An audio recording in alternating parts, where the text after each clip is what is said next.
Well, let's continue. We're on the outline Revelation 8 through 11, big picture stuff.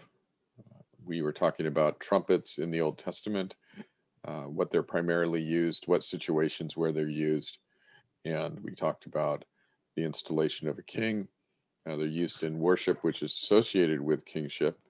And the places we looked, I think, were associated with God being king, but also in a lot of the Psalms, the king is uh, worship goes on with the king and with trumpets. Trumpets are used as an alarm announcing the coming judgment of God, and it's also a call to repentance, and those two things go together. And that's one of the primary ways that trumpets are used in the Old Testament. And then trumpets played a really big part in the Levitical worship system. All of the sacrifices and all of the feast days and the fast days and the new moons and the Sabbaths, all of these are either announced by trumpets or are involved. The worship is involved in trumpets. And then I wanted to look real briefly at a couple of verses in the Old Testament that contain 7 trumpets, like what we have in the Revelation. And we'll skip over Joshua 6 right now. We'll just look at 1 Chronicles 15:24. And then after looking at one other verse, we'll talk about Joshua 5 and 6. We'll spend more time on that. So 1 Chronicles 15:24 is where we're going to look right now.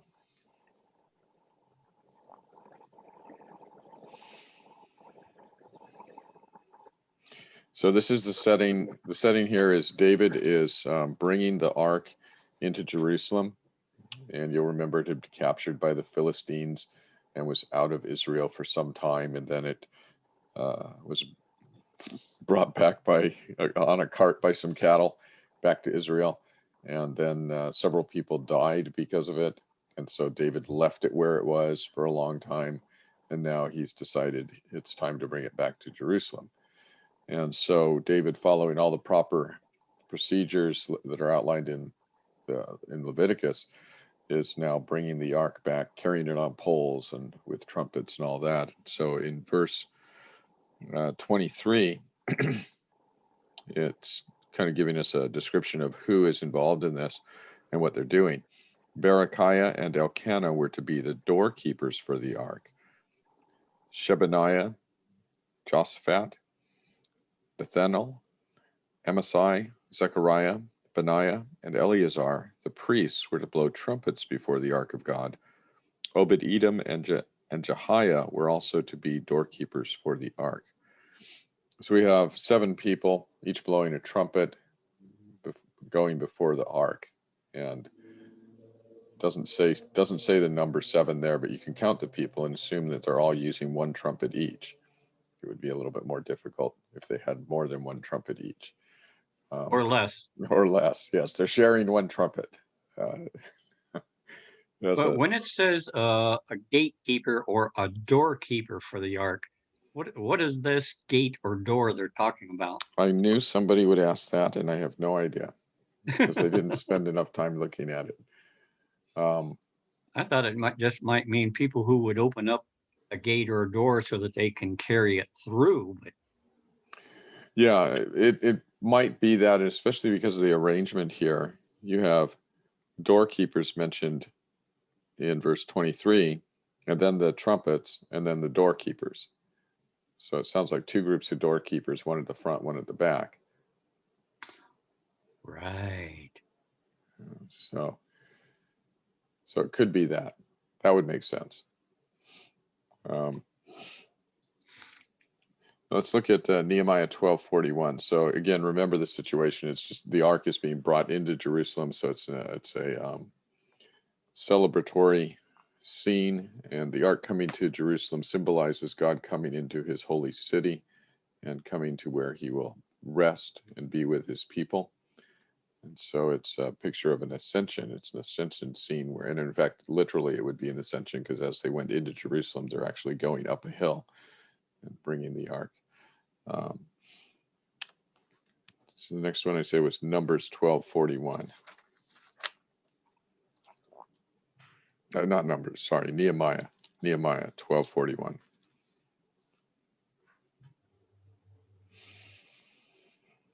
And you can see in your Bibles, this is about the dedication of the wall of Jerusalem. So after all of the struggle and after all of the prayer and the vigilance and the work, they have the walls now in a state where they can dedicate it, and they're dedicating it to the glory of God. It is the city of God, the city of the great King.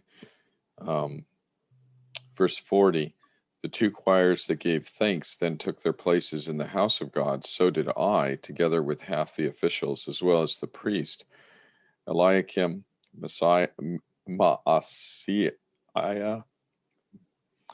Miniamin, kind of sounds like a character out of a movie, Miniamin, Micaiah, Elianiah, Zechariah, and Hananiah with their trumpets, and also some other people.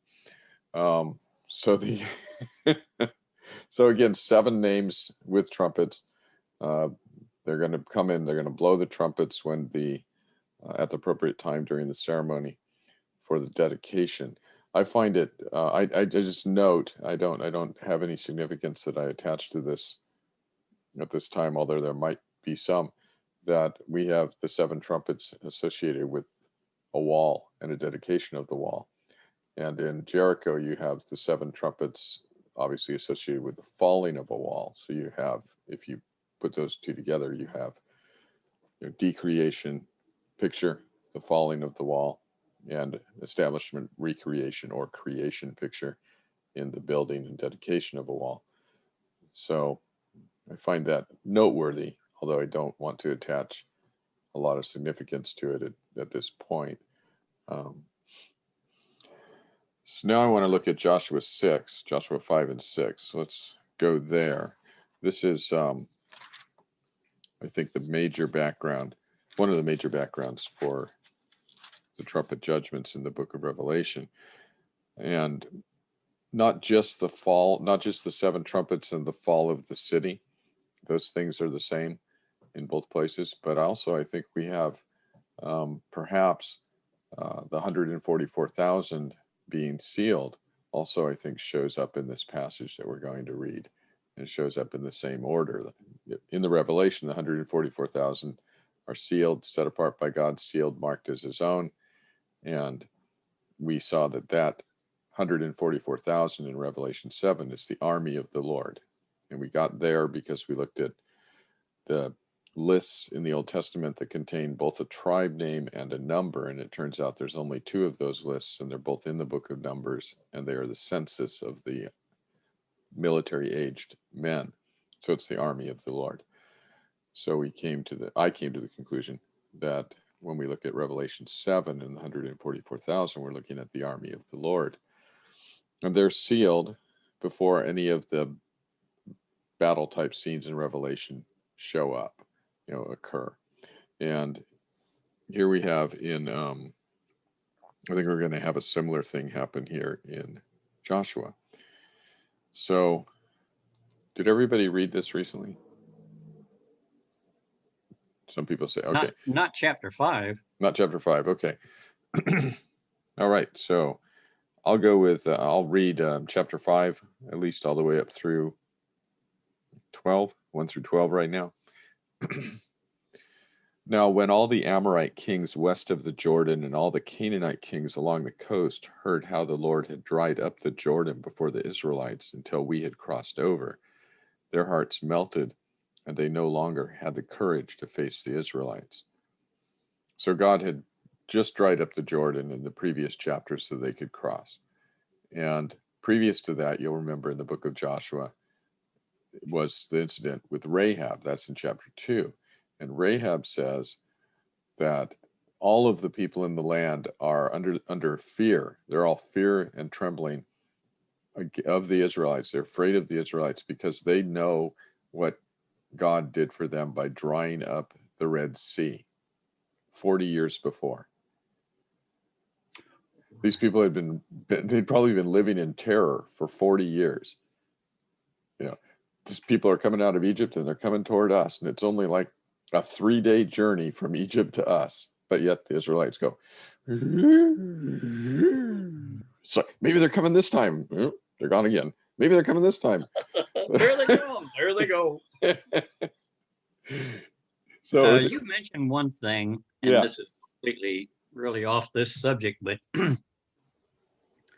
I think I was reading Isaiah recently, and he prophesies, one of his prophecies mentions Rahab, and it didn't sound like he was mentioning Rahab, the person, but Rahab, a city, an area, a town. Would you have any idea what I might be referring to? I've come across that passage. The Rahab, I think, is mentioned in the word Rahab is used in a couple of places. You have Rahab, the person, who's mentioned in Joshua and in Hebrews, and you have I don't know if there's Rahab a place, but there is Rahab that's sometimes mentioned in connection with Leviathan or Leviathan, and Leviathan is Oh, like a sea monster type, like a crocodile type thing.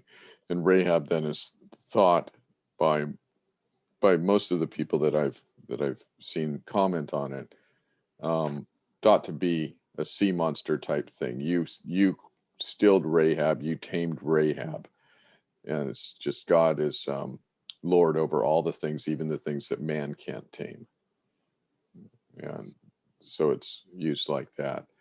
okay. Um, some places have gone and said things like, well, Rahab was the name of a god of this certain people, but I don't see that come up often, and I'm not sure about that. It's not a standard explanation.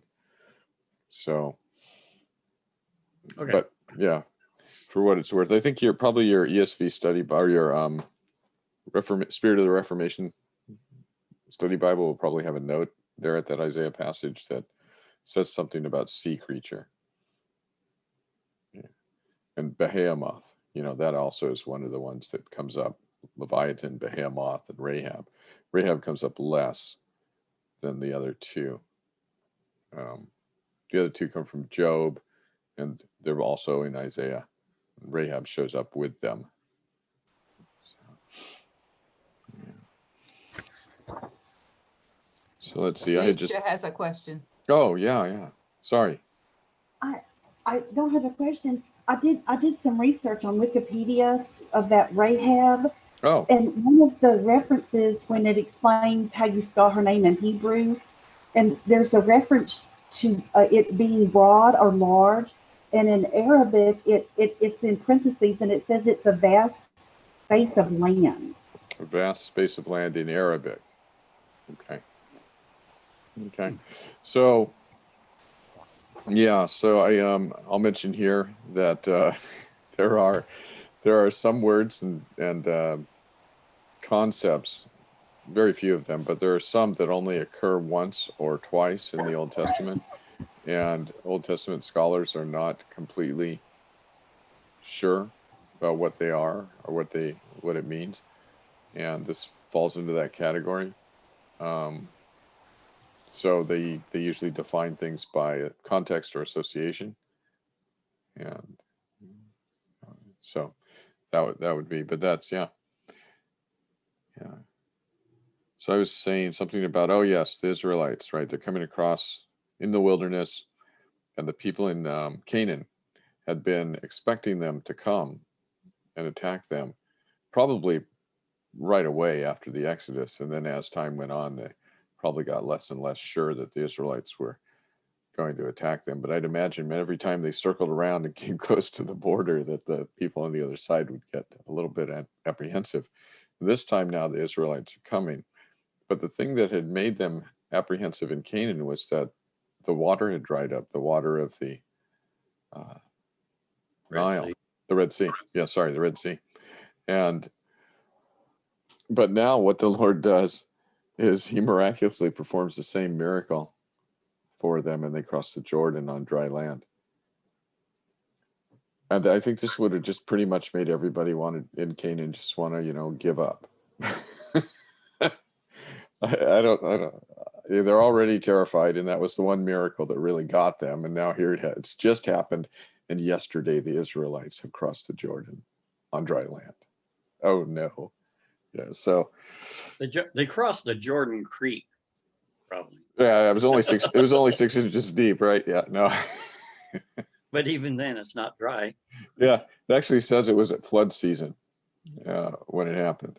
It was at flood season. It was the highest water, and in chapter 4 it says flood season. I think. Yeah, I It mean, says what else could yeah. they do but just hunker down, close and lock the gates, and hope for the best? Yeah, maybe they'll go around us, which they did 7 times. Oh. Verse 2, at that time, the Lord said to Joshua, make flint knives and circumcise the Israelites again. That's a weird thing. Why would you circumcise someone again? It doesn't mean that the same persons are getting circumcised twice, but it's meaning the Israelites who haven't been circumcised have a national day of circumcision, basically. And make flint knives and circumcise the Israelites again. So Joshua made flint knives and circumcised the Israelites at Gibeah Haraloth. So this is one of the opportunities that the Canaanites would have had to attack them. They've crossed the Jordan. They're sitting there between the Jordan and Jericho. They got nowhere to go unless God opens the Jordan for them again. And they've all just circumcised the entire army. And we know in another Old Testament passage that, right, it was Shechem, right? Was it Don? Was it Shechem? Dinah and, right. So they said, oh yeah, you can marry our sister if all your men become circumcised. And so they all circumcised themselves or were circumcised. And then these 2 brothers went to the city and killed every male. Because they all had an owie. Yeah, they all had an owie. They're pretty vulnerable. But in this case, I suppose it's possible that the Canaanites didn't realize that had happened, that Joshua had done that. I think it's possible, although it's probably not probable. I would think that at least Jericho would have had somebody out there looking. Are they going to attack us?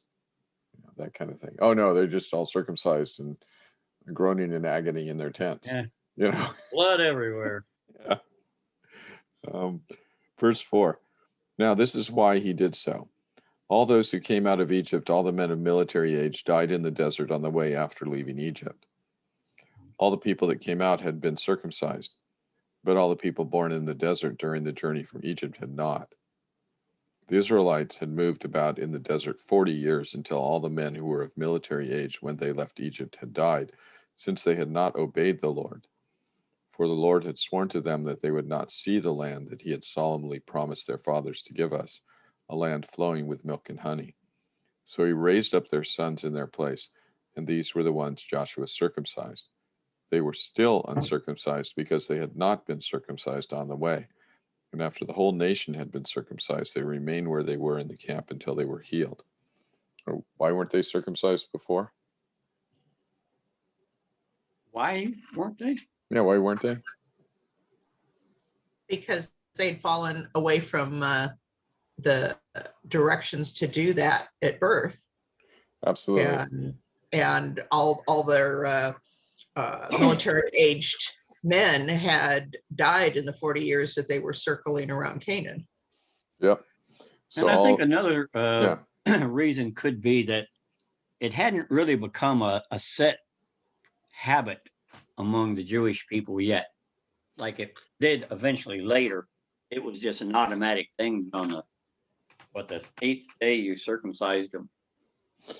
Yeah, so I think Don that that it probably wasn't that. I mean, obviously it's a practice that was not followed through early on, but the reason it wasn't followed through early on is stated in the passage. It says they weren't circumcised because they all died because they didn't obey God. Right, all the parents died because they didn't obey God. Well, what didn't they obey the Lord about? Well, that would be everything, including circumcision.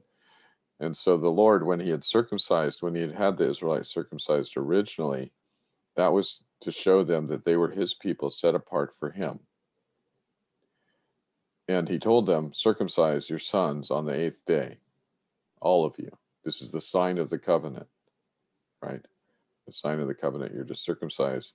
So from the time of Abraham circumcising Isaac to the Exodus generation, they'd been circumcised.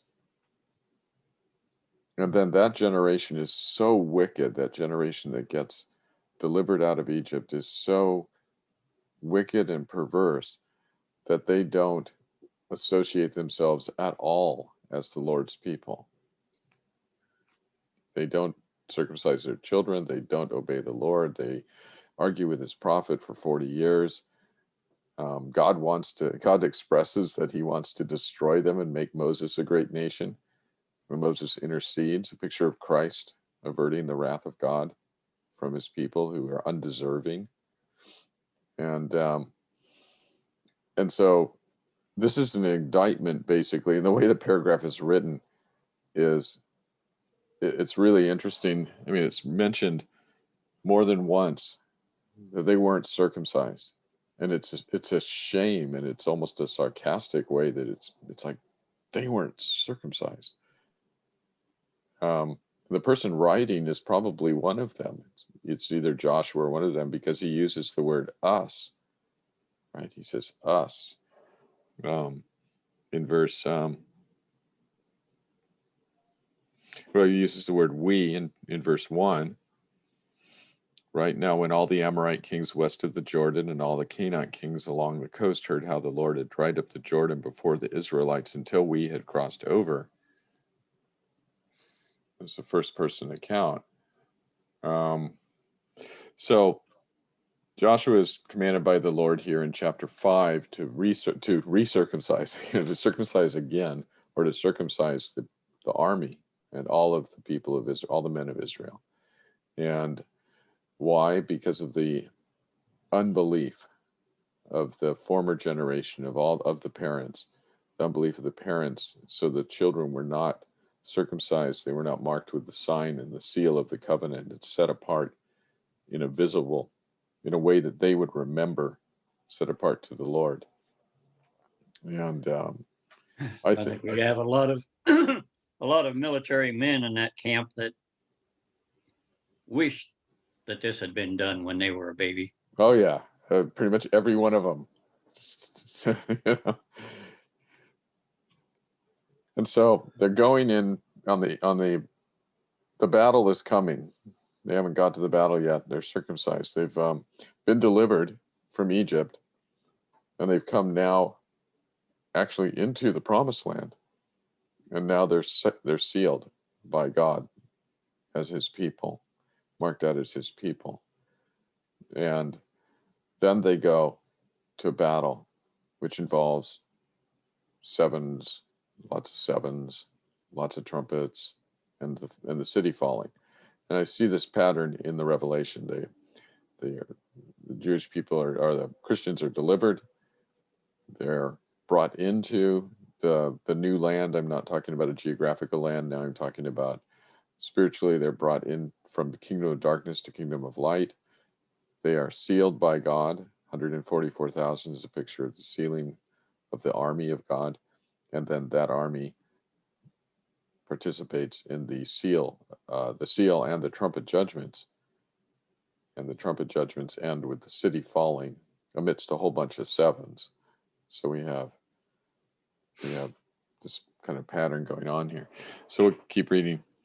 Verse 9, then the Lord said to Joshua, today I have rolled away the reproach of Egypt from you. So the place has been called Gilgal, which means roll, to this day. I have rolled away the reproach of Egypt from you. On the evening of the 14th day of the month, while camped at Gilgal on the plains of Jericho, the Israelites celebrated the Passover. The day after the Passover, that very day, they ate some of the produce of the land, unleavened bread and roasted grain. The manna stopped the day after they ate this food from the land. There was no longer any manna for the Israelites, but that year they ate the produce of Canaan. This is a pretty significant thing. They've been eating manna for 40 years, and the Lord has continually provided for them, and they haven't had to grow anything, and they haven't had to pick anything.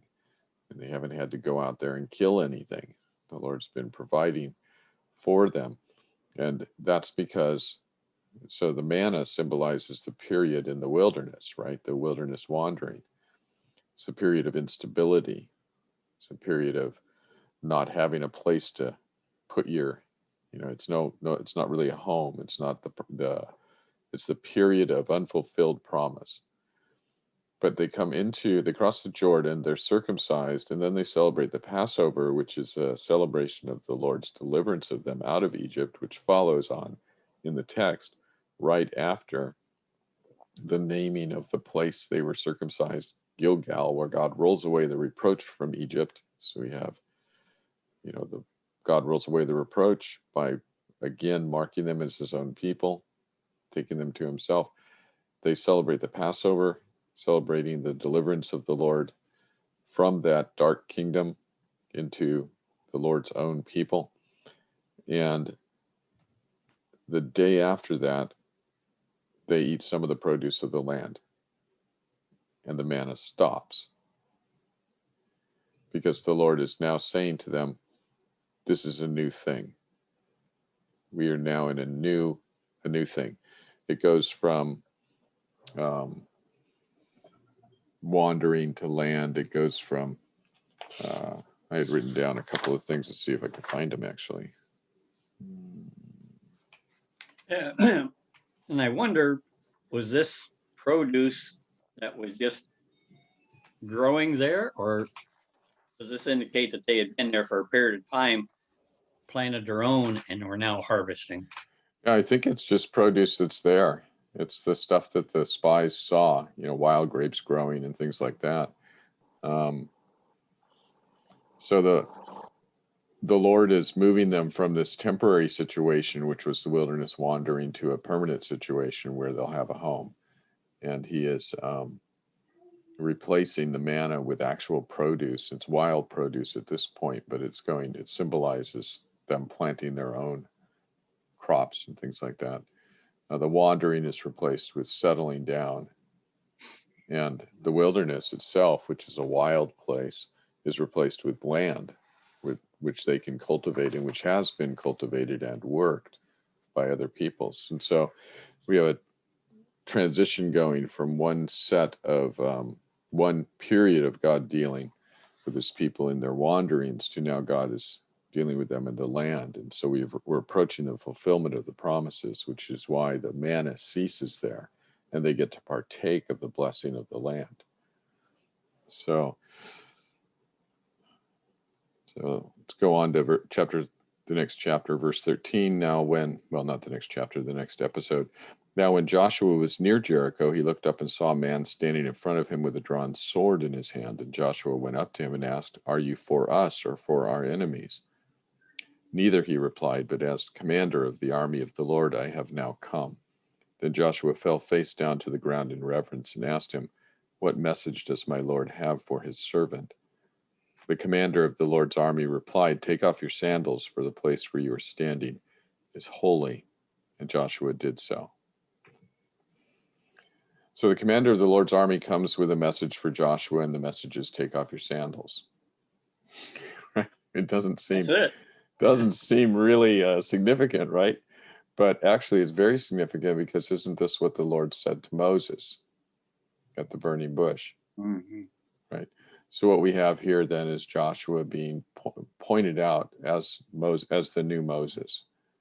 Right? He is not at the end of Deuteronomy. Joshua is pointed out by Moses at the command of the Lord, pointed out to the people that this is my successor, and the Lord will be with him just as he was with me, and you are to listen to him just as you listened to me. He's talking to the second generation, not the first one who died. You're to listen to Joshua. But now we have here, right on the eve of the Battle of Jericho, right after the circumcision and after the Passover, the Lord comes to Joshua in the form of the commander of the Lord's armies. And so Joshua acknowledges him, takes off his sandals, and is in this action is set apart as the new Moses, the continuation of Moses, Moses who was going to bring the people into the promised land. Joshua is set apart by the Lord here to do that. Then it goes right from that episode into the description of Jericho and how it will be overcome. Now Jericho was tightly shut up because of the Israelites. No one went out and no one came in. Then the Lord said to Joshua, "See, I have delivered Jericho into your hands, along with its king and its fighting men. March around the city once with all the armed men. Do this for 6 days. Have 7 priests carry trumpets of ram's horns in front of the ark. On the 7th day, march around the city 7 times with the priests blowing the trumpets. When you hear them sound a long blast on the trumpets, have all the people give a loud shout. Then the wall of the city will collapse and the people will go up, every man straight in." So Joshua, son of Nun, called the priests and said to them, "Take up the ark of the covenant of the Lord and have 7 priests carry trumpets in front of it." And he ordered the people, "Advance, march around the city with the armed guard going ahead of the ark of the Lord." So the personage had identified himself as the commander of the armies of the Lord. And then he is said here to be the Lord who is speaking to Joshua. And the fact that Joshua, so it's not, this is expected. We expect Joshua to do what the Lord says. But the Lord has identified himself as the commander of the armies of the Lord. And then he commands Joshua and his army, and Joshua obeys him, thus underscoring again that we're talking about the armies of the Lord coming into the land. I think Connie's got a question. No, I had a comment. Yeah. We were talking earlier about when they went into the land, and you had mentioned they were reaping the wild grapes, that sort of thing, but it made me remember something. It took a while to find it. Psalm 105, 45, 44 says, "He gave them the lands of the nations so that they may take possession of the fruit of the people's labor." And that follows the passage. The whole chapter deals with being led out of the wilderness, and he had just in that chapter they had just learned that they were given manna to eat and quail, and then it talks about the fruit of the people's labor. Oh, that's really good. Psalm 105 is one of the Psalms that kind of goes into a lot of detail of the Lord's dealing. If you're looking for quick history of important highlights in the Old Testament, it's like Psalm 105, Psalm 106, 107. Really good at that. Thanks, Connie. So I'm going to write that reference in my Bible right next to chapter 5, verse 11. So it was Psalm 105, verse 44.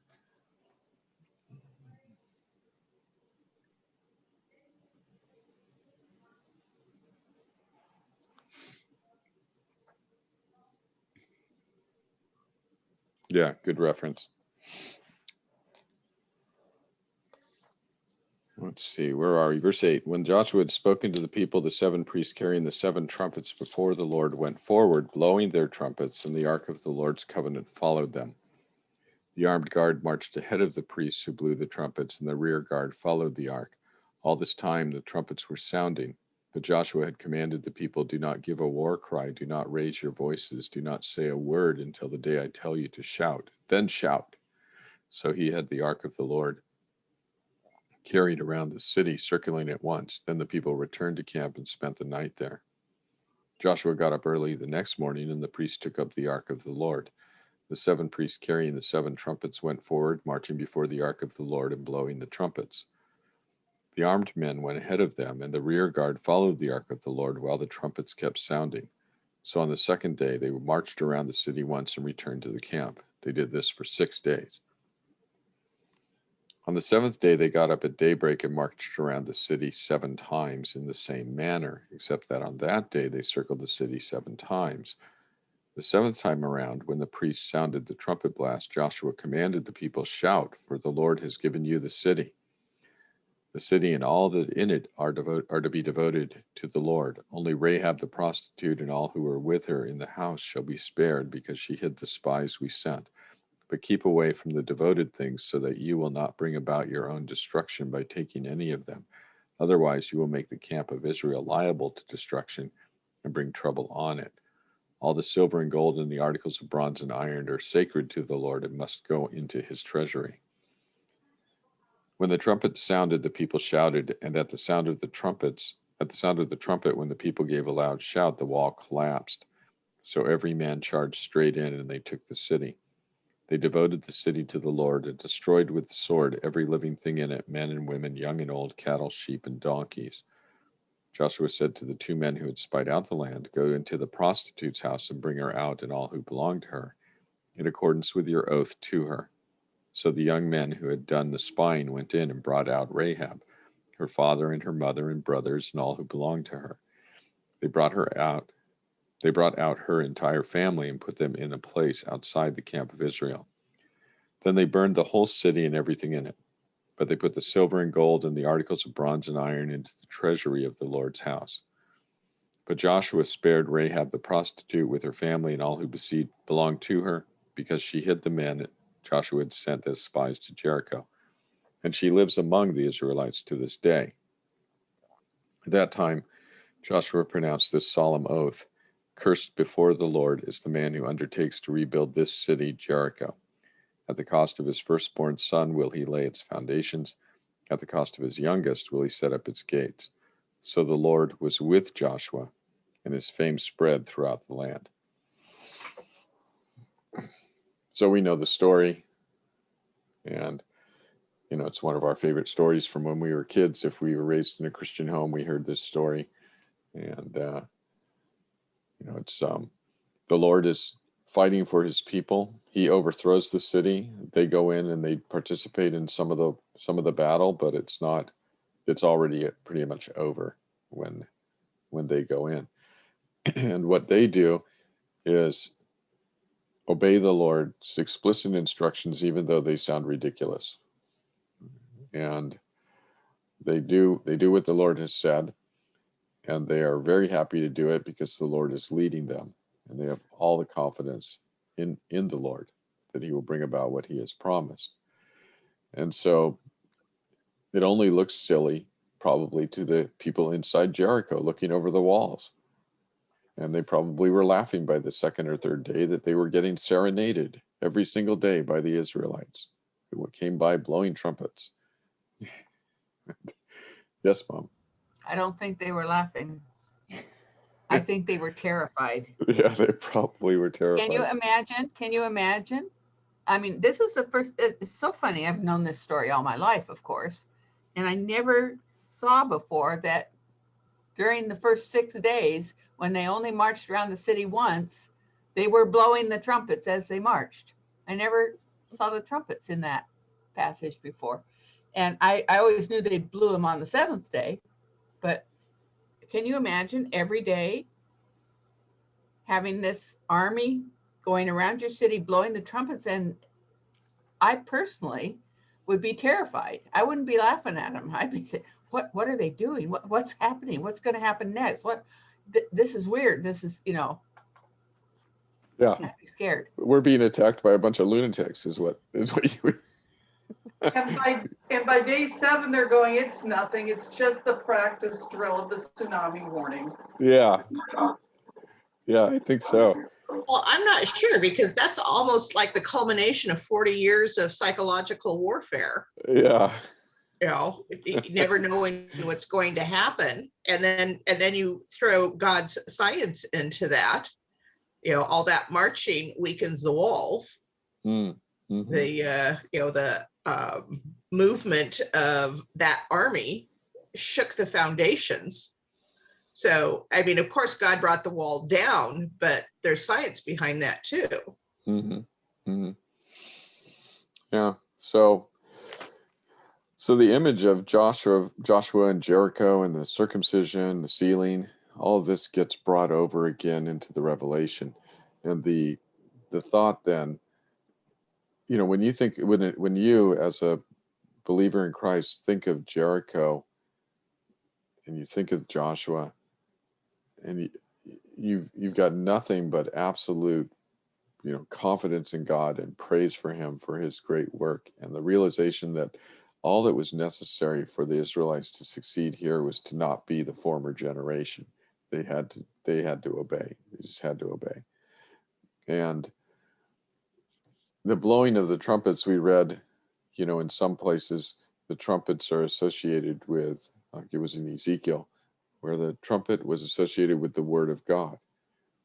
And when you take a look at the weapons that are mentioned to be in the hands or the mouths of God's people in the New Testament, then we have another similar thing where in the Revelation, the weapon that is being used is not a sword, not one that you hold in your hand, but the sword that comes out of your mouth. And that's associated in Ezekiel again with, also with trumpets. And so when we read the trumpet judgments or the trumpet warnings, we don't need to necessarily think of actual trumpet sound, but of verbal pronouncements that become so irritating to the people that they eventually rejoice when the Christians are dying. But the Joshua passage here, I think, is the background to at least the 7 trumpets in the Revelation. And the significance of the fall of Jericho is that Jericho is the first city on the border that they encounter, and it's strategic. It's a strategic city, and it is one of the larger cities. And the thought of the Canaanites was, we're protected from any invader because we have border cities, Jericho, Ai, that are powerful. It's only at the end or toward the middle of the book of Joshua, after they've conquered, I think, the whole northern side of the promised land, that they start meeting coalitions of kings, right? It's like these 5 kings joined together to fight against the Israelites. If they had done that at the beginning, it would have been different. But at the end, the smaller states are all joining together, trying to fend off the Israelites. But at the beginning, everybody thought we're safe. The people in the interior, even though Rahab said they were all terrified, they weren't terrified enough to actually walk over to Jericho and help defend it. So, but by the time, so Joshua takes Jericho. The significance of Jericho is that it's one of the strong strategic defensive positions and cities. It falls, the other cities are going to fall. It's Jericho, Ai. When you get through there, then you have pretty much open road to conquer the land, which is what they do. And so how does that relate to Jerusalem and the spread of the gospel? I think it relates in this way.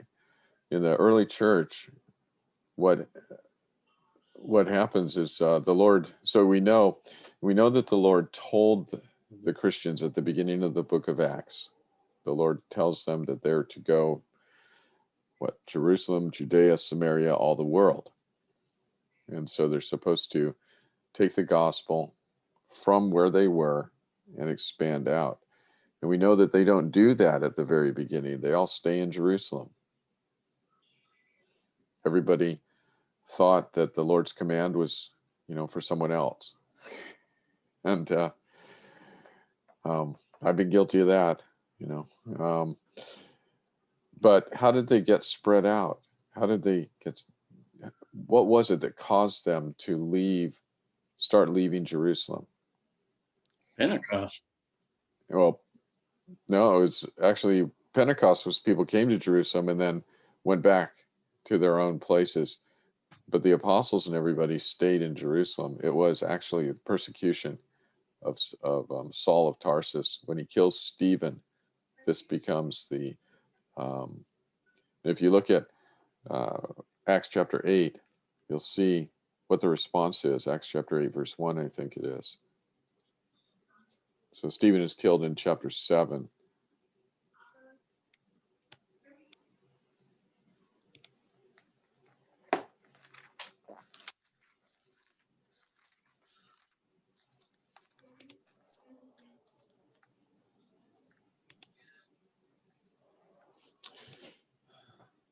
On that day, a great persecution broke out against the church at Jerusalem, and all except the apostles were scattered throughout Judea and Samaria. So how did they get, the Lord said, take this message from Jerusalem, Judea, Samaria, the world. How did they get out there?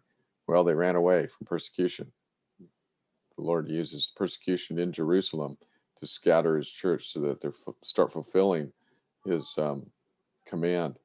And the church in Jerusalem gets persecuted severely. And who are they being persecuted by? They're being persecuted by the Jewish elders and people. And so the temple becomes the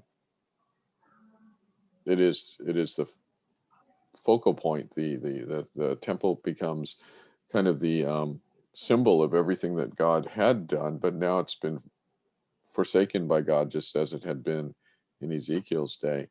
And the temple becomes associated with the great persecution of the Christians. And so so it turns out that to conquer the world, you got to go through Jerusalem. To conquer Canaan, you have to go through Jericho. They have to fall before you can go out there and conquer the world. So this is part of the significance of the Jericho reference, I think. It is. Even in the book of Hebrews, which is probably written around 64, very close to the fall of Jerusalem, the problem in the book of Hebrews was that the basic problem being addressed is that the Christians were still participating in bringing sacrifices and going to the temple and performing temple worship so that they could avoid persecution by their Jewish neighbors. And so the destruction of the temple makes it impossible for Christians to remain in hiding anymore. They can't hide among their Jewish neighbors anymore. They have to stand up and say, we are saved by the actual Lamb of God, not by this lamb I just brought for a sacrifice. So it makes a clean break then with the old form, the old shadow, right? And makes the church basically stand up and say, this is what the Lord's fulfillment of his sacrifice. We are still right with God, and we can still be right with God because he has sent a sacrifice. And so Jericho and Jerusalem are significant in a similar way, but one is conquering the land with military might, and one is conquering the world with the gospel. They're both important in their particular settings. So Joshua 5 and 6 then show up again in the Revelation. I think that's really interesting. And it's 10:27. Oh no. Anybody have any? Yes, Mom. Anybody have any comment? Yes. Yes, there you go. So in the book of Acts, when we're talking about the persecution of the church, Mm-hmm. it's so funny to me how, I can be almost 80 years old and I can read this for the, 100th time and not see the connection until now. But, the first verse, on that day, a great persecution broke out against the church at Jerusalem, and all except the apostles were scattered throughout Judea and Samaria. Now, the next little paragraph has to do with burying Stephen and Saul going out to destroy the church, et cetera, et cetera. If you just skip that whole paragraph and go to verse 4, those who had been scattered preached the word wherever they went. And to me, that is such comfort to us. Wherever God puts you, wherever you end up, whatever your circumstance is, you still can preach the word, witness to God, be a light, bloom where you're planted, all of that. That's why you're there. And those of us who are widows, I thought particularly of that. Why are we widows? What are we supposed to do with that? There's something about widowhood that gives us an opportunity to preach the word. it gives us more freedom. It gives us an audience that we wouldn't have had otherwise. So it just struck me. Thank you, Mom. Mhm. Good words. Good words. Anybody else have anything you want to share or have a question about anything? Gail, how is your internet connection? It's solid. So what seems to be the problem is I will try to sign on